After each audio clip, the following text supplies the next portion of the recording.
Alright, I'm going to be doing another challenge run in my favorite dungeon ever, Naga City Curious, with Avatar's Codex, of course. I've previously done Curious with Scrooge, clearing out the boss parade afterward, and Curious with Feeling Parched, not drinking any potions. So this time I decided, why not do both at the same time? Curious and Scrooge and Feeling Parched. And in addition to that, I'm also giving myself the constraint I'm going to call ArenaMiser. As in ArenaMiser. So, not the true miser restriction, but one that just means we can't go shopping once we're in the arena, but we can still do shopping beforehand. This is a very good start. Let us find Endoswall, which means that we can immediately start farming piety. A level 1 troll heart would be kind of nice, but we are just so tight on gold, and this run really feels like it's very restrictive in what sort of items you want to end up with. Based on my experiences with running Naga City Curious with Avatar's Codex, I feel like you want 2 mana items, and specifically mana items like Crystal Ball, Dragon Soul, Soul Orb kind of counts as a mana item, and maybe in a pinch, Mage Plate if you can't do better. And you want 1 defensive item like Plate Mail. There's also Fireheart works well as a defensive item, and Witchlock Pendant. I think those 3 are the ones that are sufficient. But Plate Mail is the best possible defensive item, so we're going to just snap pick that, and it'll go well with whatever else we find. We've also seen Fireheart, which is a good defensive item. We already have enough defense with Plate Mail, but if we don't find anything better, it's still a decent pick. And Crystal Ball, which we're almost surely going to pick up.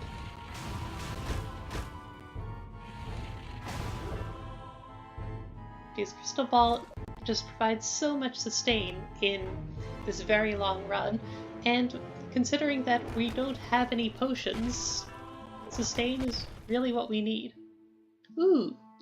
Now this is a really lucky find. It's the Metal Spider Temple sub-dungeon. So that'll give us a 2nd can of Whoopaz, another Schadenfreude potion, I think? No, that's not right. It's a can of Whoopaz, and it'll give us a Translocation seal, so we can steal something, and a Shrinking seal, so we can... I guess Compression's the real name, but it'll let us have enough space for another item. And that is huge. The reason we get all that from it is because we found Endoswall. Now, I found the Metal Spider Temple once before, relatively recently. I remember being surprised that it didn't mana burn me, but I assumed I must have been misremembering, or that was just an effect of the... what's it called?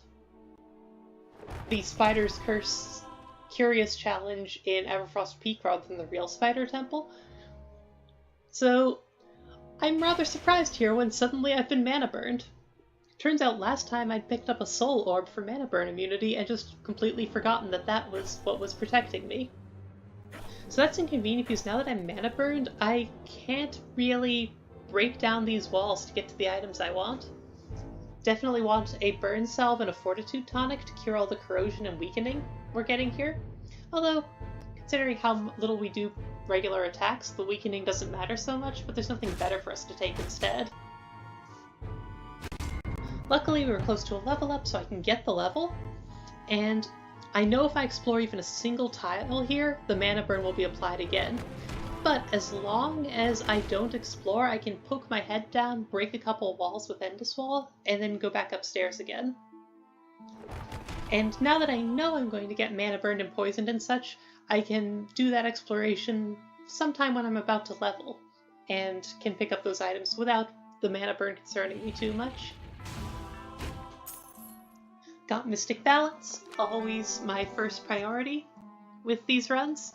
Just feels so nice to only have to pay 5 for each fireball.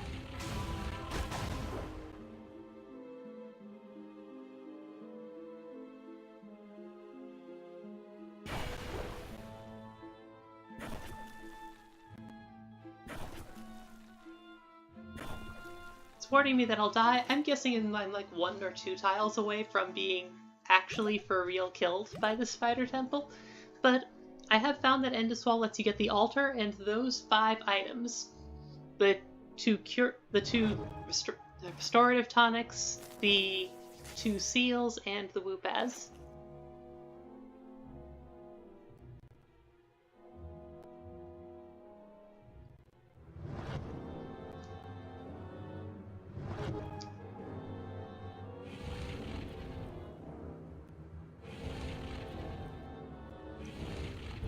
And the second Whoopaz gives us a lot of flexibility. It means that, for example, we can Whoopaz both of the Super Meat Men, or it gives us some leeway to Whoopaz a Frank the Zombie or something like that that becomes rather troublesome.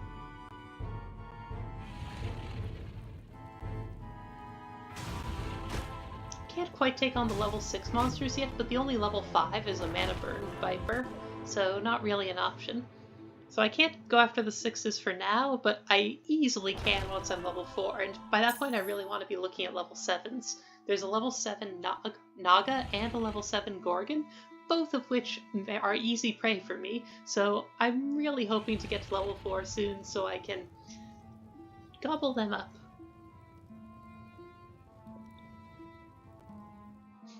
And I'm even thinking, you know, they're pretty squishy, can I take them at level 3? And the conclusion I reached is not really, probably not. But it turns out level 6s are within my power. Once I got that additional mana. It didn't seem like it should have been defensively, but the thing is, plate mail is just ridiculously good. That's why plate mail is an easy first purchase.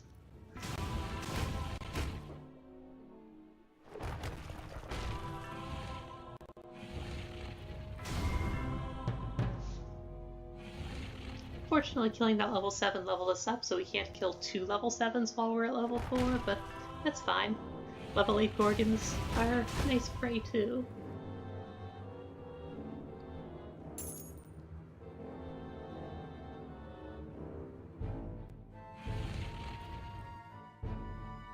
Really want to take on one of these 2 level 9 snakes.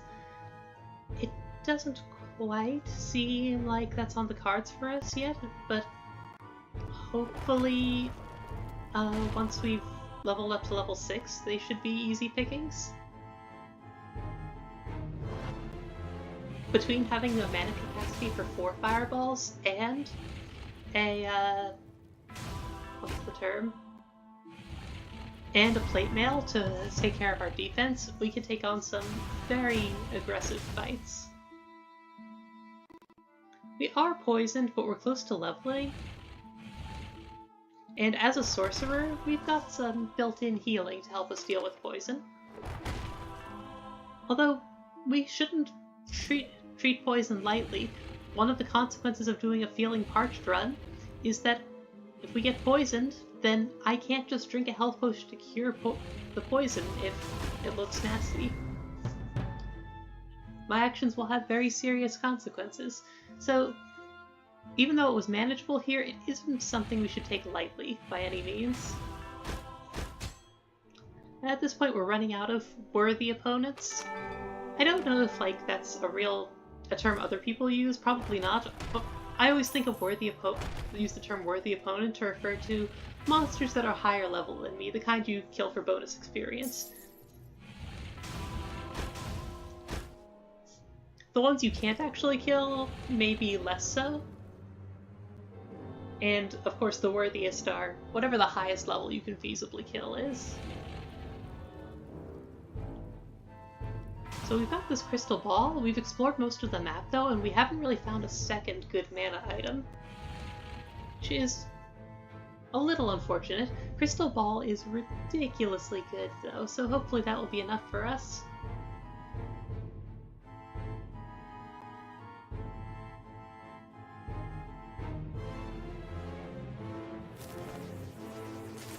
It's also a fire heart. We already have a good defensive item in plate mail, but it'll help to have a second one. Fireheart is one of the better items for this run, which is more than can be said for most of the other things in shops. Birding to make room for Crystal Ball there.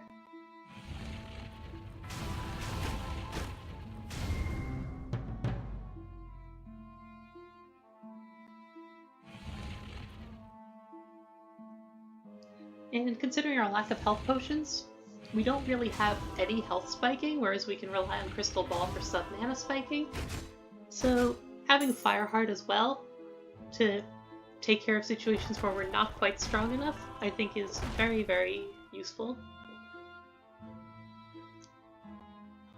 At least it's the best use of our money here.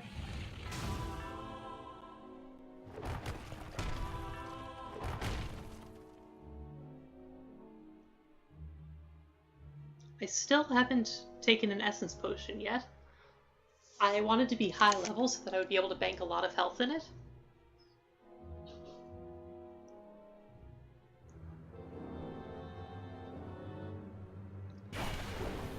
Kind of forgot that it didn't just drain your health and mana, it also poisoned and mana burned you. Luckily, I still had that burn salve there, which cured the mana burn side of things. That does mean we are at 1 HP and poisoned, though.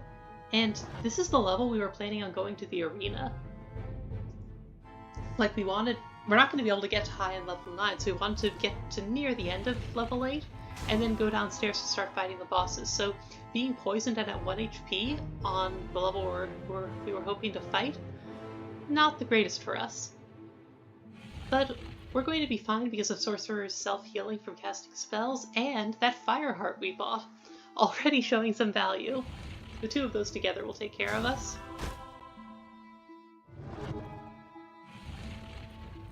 And a nice little perk of being already poisoned is we don't care if the serpents hit us a bit.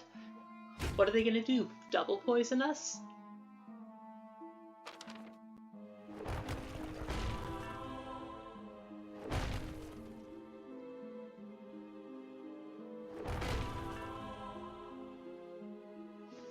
May as well convert all these items before we go.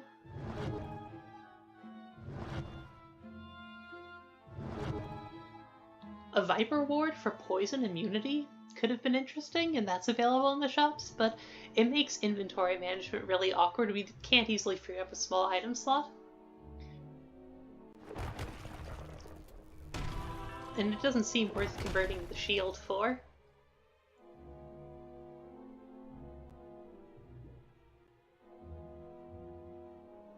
So, safe option is Schadenfreude Potion. It's a one-time spike isn't the best when we're trying to kill 42 bosses, but considering Feeling Parched is going to reduce our spiking power significantly, it's at least something, and it doesn't take up any more inventory space. I'm breaking some walls while I'm walking down, because it costs me basically nothing now, and in Acts 2 and 3 it'll give me a ton more space to explore.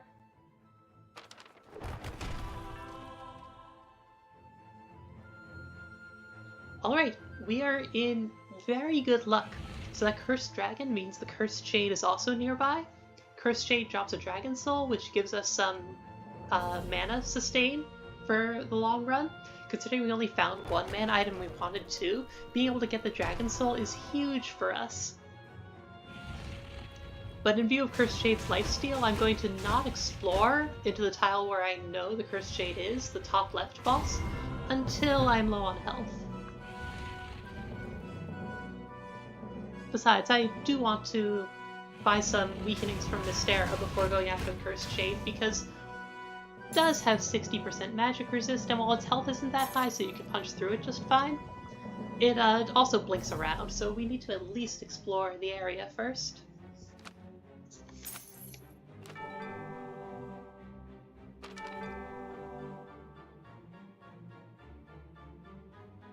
Now, as I said, in addition to Feeling Parched, Scrooge, and Curious, I'm also giving myself a self-imposed ArenaMiser challenge, and by which I mean I can't go shopping in any of those 9 shops down here in the arena. Now, 6 of those shops just sell kegs of health and mana potions, and as you know from Feeling Parched, I'm already not allowed to drink health and mana potions.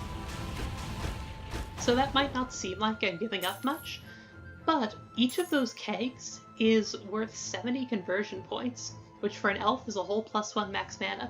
When I did Feeling Parched the first time, buying all 6 kegs to get a giant mana bar to make all of my level ups give me a ton of mana was a really important part of the victory. So it actually is a significant cost not to have access to them. On top of that, we are low on spiking power because we don't have potions. One of the only sources of spiking power available to us would be those, the 3 Amulets of Yendor for an on-demand level up.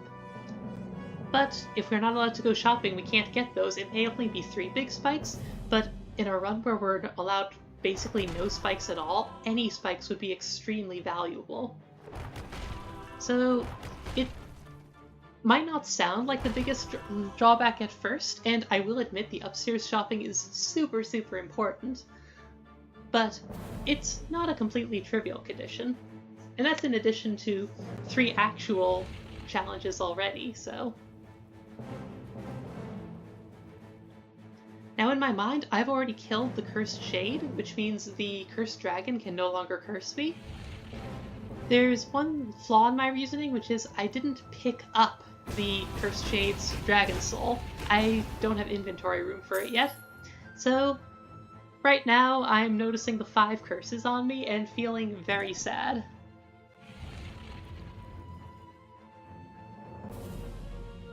Essence Potion I didn't need to use there, but I really needed to make room for the Dragon Soul, and that was a better thing to get rid of than anything else I had. We were not fortunate enough to find Mana Burn immunity, which means our only real option here is to convert to Earth Mother and get her to Dizzy the Tormented One for us.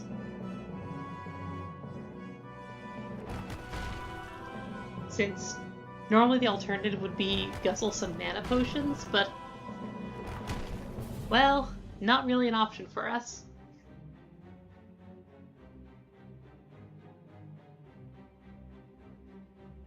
No, that's Dracul's altar.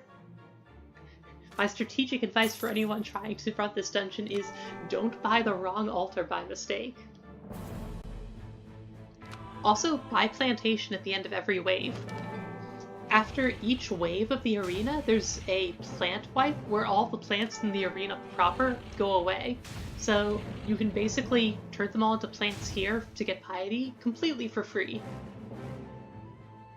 And even the blood pools will basically come back when you kill the new monsters that spawn in their place.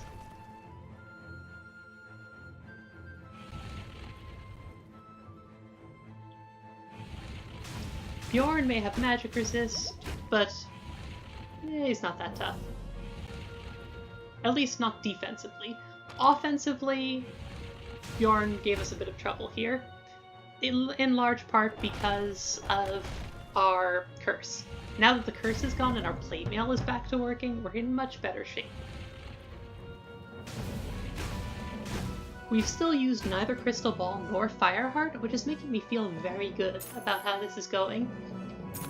We're going to have to use them eventually, of course, but since they're our only source of spiking and they take time to recharge, we really want a build that can rely on...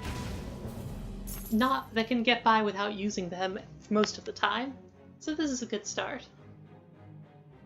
Gitana to fix, and Tomothy Longdoll, and Bleedy all, to a large extent, demand Earth Mother to dizzy them, so we're going to have to do that.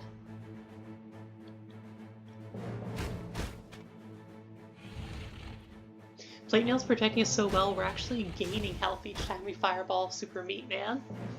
So that's kind of funny.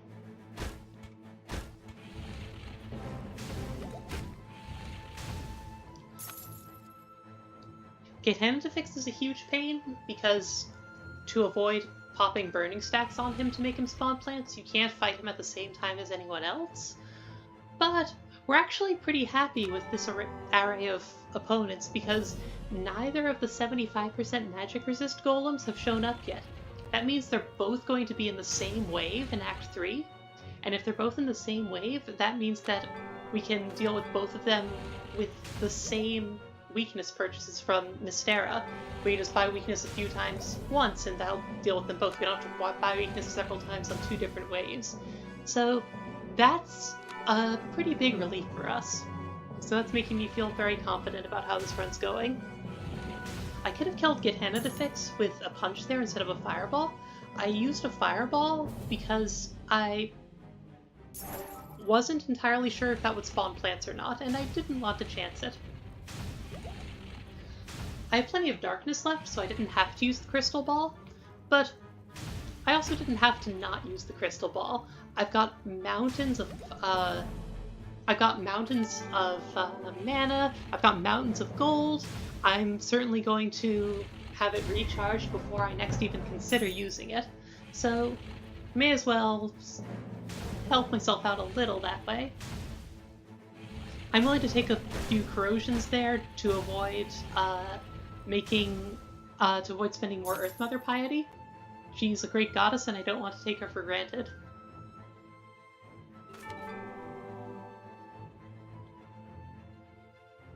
And since we don't have I'm a Wall, I can't get piety for her on demand.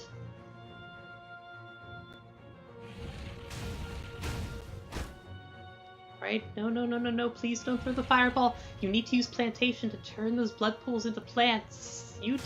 I did not use Plantation to turn those blood pools into plants, so that is about 40 piety, 30 to 40 piety lost. I'm gonna kill Anubis now so that Anubis 2 will come out.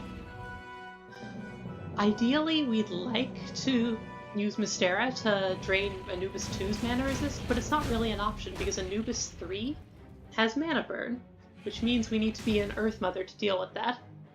And we are already in Earth Mother now, we can't convert to Mystera and then convert back all in the same wave. That's just not a real option for us. But Anubis 2 is squishy enough that we can punch through the magic resist. I'm gonna fight all the hard to punch people at the same time. That'll be the 2 mana burners and Aquitas, who just deals tons of damage.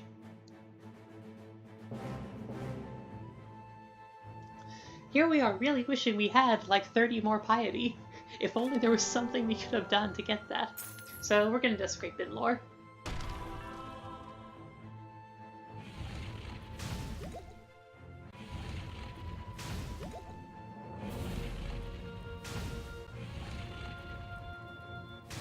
Dragon Soul refilling me a lot here all in a row.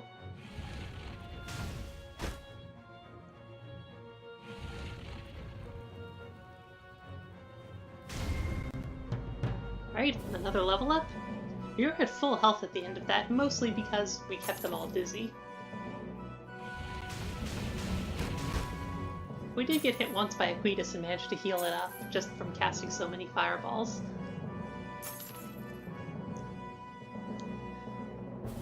As our gold pile gets higher and higher, the siren call of the shops is making me tempted to go, maybe this isn't an ArenaMiser run. That's not even a real challenge.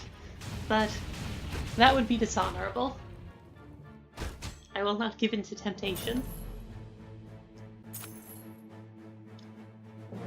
And now I can take Plantation to switch back. Now that's interesting. It gave me 55 piety for Plantation, but there weren't 12 blood pools visible. I'm wondering if where there were multiple blood pools stacked on top of each other from bosses in consecutive waves, if it paid me piety for each of them. Like if there were 2 blood pools in the same place, if it would give me 10 piety for that instead of that one plant instead of 5. That doesn't really make sense with how I thought it worked, but I don't really have a better explanation, so hopefully someone who's more knowledgeable about the game, especially like the people who've done tons of modding for it, might have a better idea. I'm gonna punch down that plant to get access to this darkness. We've got indulgences from Binlore desecration, so that's fine. And now we've broken some holes in the wall so we can actually get to all of the monsters. I'm going after Frank the zombie first because he's the only one without any magic resist, and I want to gain some piety from killing him in order to afford a weakness to remove more magic resist from the remaining opponents. And we're in the home stretch. These are the last bosses of the last wave. But the two 75% magic resist brothers are, they're about up there in terms of how difficult the last ones could possibly be. Oh, we got corroded there. That was a bit of a mistake, since the gold from the trophies certainly isn't doing anything for us. Should probably have been more conscious about that.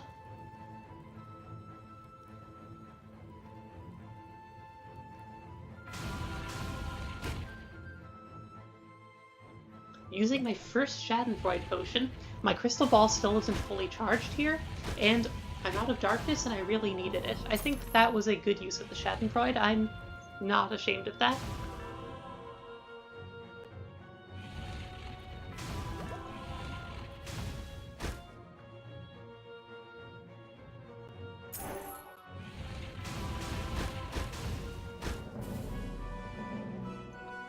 And the zombie gets us a full heal, which is also why we killed that serpent earlier, just for the XP to get the level. And that means we've done it, we've survived the arena.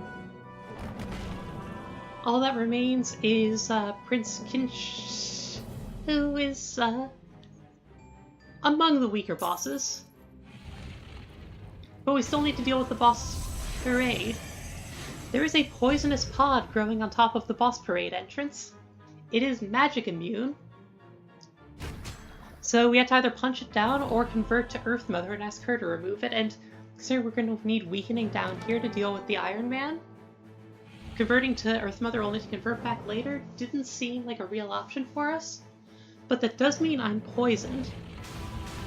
Now that normally wouldn't be so bad, I'd just drink a mana potion, maybe crack an Amulet of Yendor. But I can't drink potions because I'm feeling parched.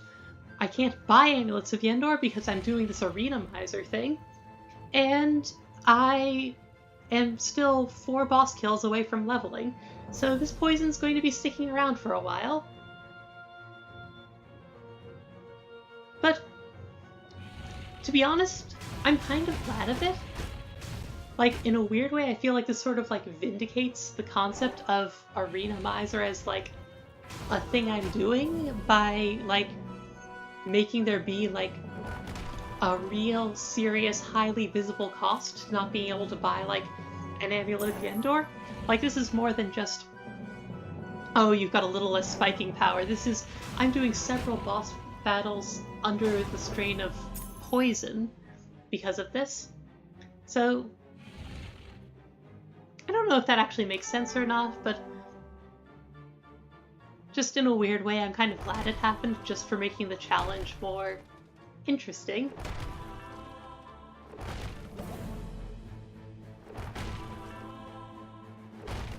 There are 3 mana burners in the basement. Along with Bleedy and maybe Aquinas, there's a lot of people we want to fight with help from the Earth Mother, so we will have to convert to her eventually. But before we do that, we really want to weaken that Iron Man.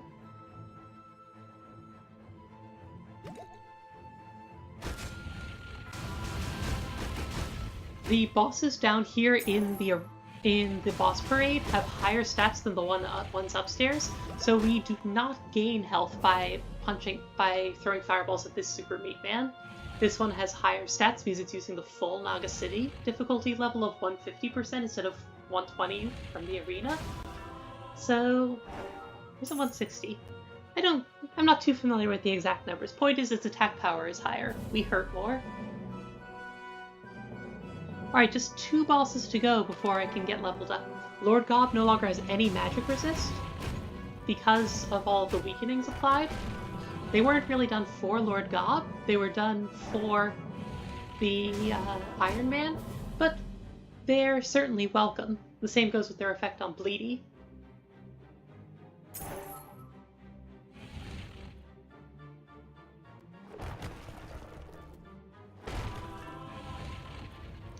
Alright, 1 more boss away from leveling up. I suppose the one saving grace of being poisoned, the one silver lining, I guess, is that I was able to take out Jormungandr, the snake boss, very quickly without much worry. Normally I have to, like, think about it and, like, oh, do I want to include this in the ones I make dizzy with Earth Mother? Or do I want to, like, do this right before a level up? Or... because playing around the poison is, like, it's a question of how much do I want to play around the poison? Or how much do I want to, like, just take it? There's multiple ways of dealing with it, whereas the mana burners pretty much have to be dizzy. Here, though, that wasn't even an option. I had to just... I was already poisoned anyhow, so I may as well just kill the snake boss.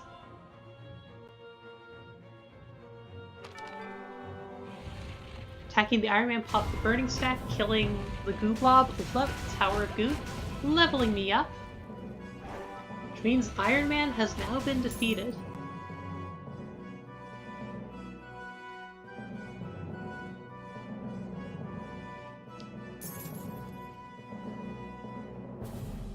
Frank the Zombie is the only monster left that I really don't have any interest in dizzying with Earth Mother. So I'm going after him next, so that during the fight with Frank the Zombie, I'll naturally build up piety with Mystera, and hopefully that will be enough to let me convert. The more piety I build up this way, so that I can convert without using other resources, that'll leave me with more piety sources later when I'm worshipping Earth Mother, like being able to take conjunction from the Pact Maker, or being able to desecrate another god. Thankfully, with Poison gone, we can actually regen fight again, and it feels like a huge relief. After being poisoned for so long, being able to actually regain health just by walking around the darkness, it really feels like a weight has been lifted.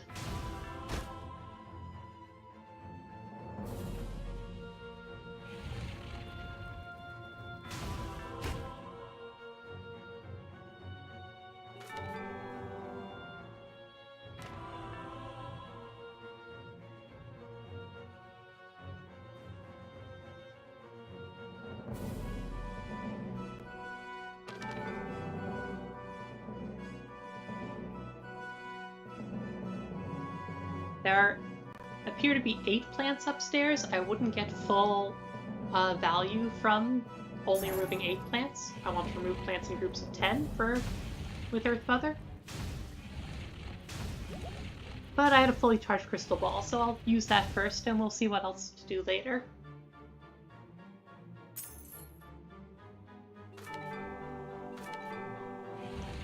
Since I attacked Medusa last in the last entanglement cycle, I had to attack her first this time to prevent the burning stack from popping and undizzying her.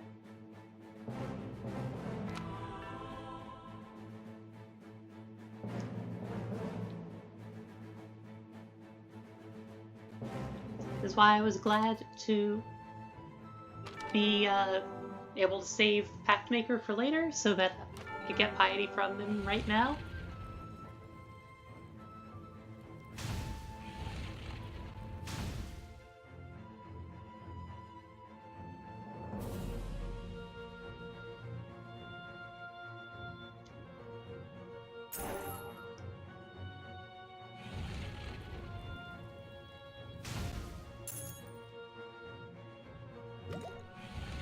We finally used that second Schadenfreude potion that we've been saving this whole time. We probably didn't need it. We probably could have gotten by with Earth Mother, but it certainly didn't hurt. So that's it. Boss Parade is cleared out, and look, all 9 shops in the arena are still here. We've done it. And our victory screen confirms, yes, we did earn Feeling Parched, Curious, and Scrooge, in addition to the fake ArenaMiser badge that I just made up. So, this was not an easy run by any stretch of the imagination, but I'm honestly very happy with how it turned out. I think this is probably the best of the hardest that I can do in terms of the just play a little bit better challenges here. I think anything harder is going to be something like Vicious Token or Goat Person or Real Miser, where it's going, or Purist, God forbid, where it's going to be much, much worse than this incrementally harder with a bit less resource. We require a major fundamental change in play. But for now, I consider this a very satisfying victory. So, thanks everyone!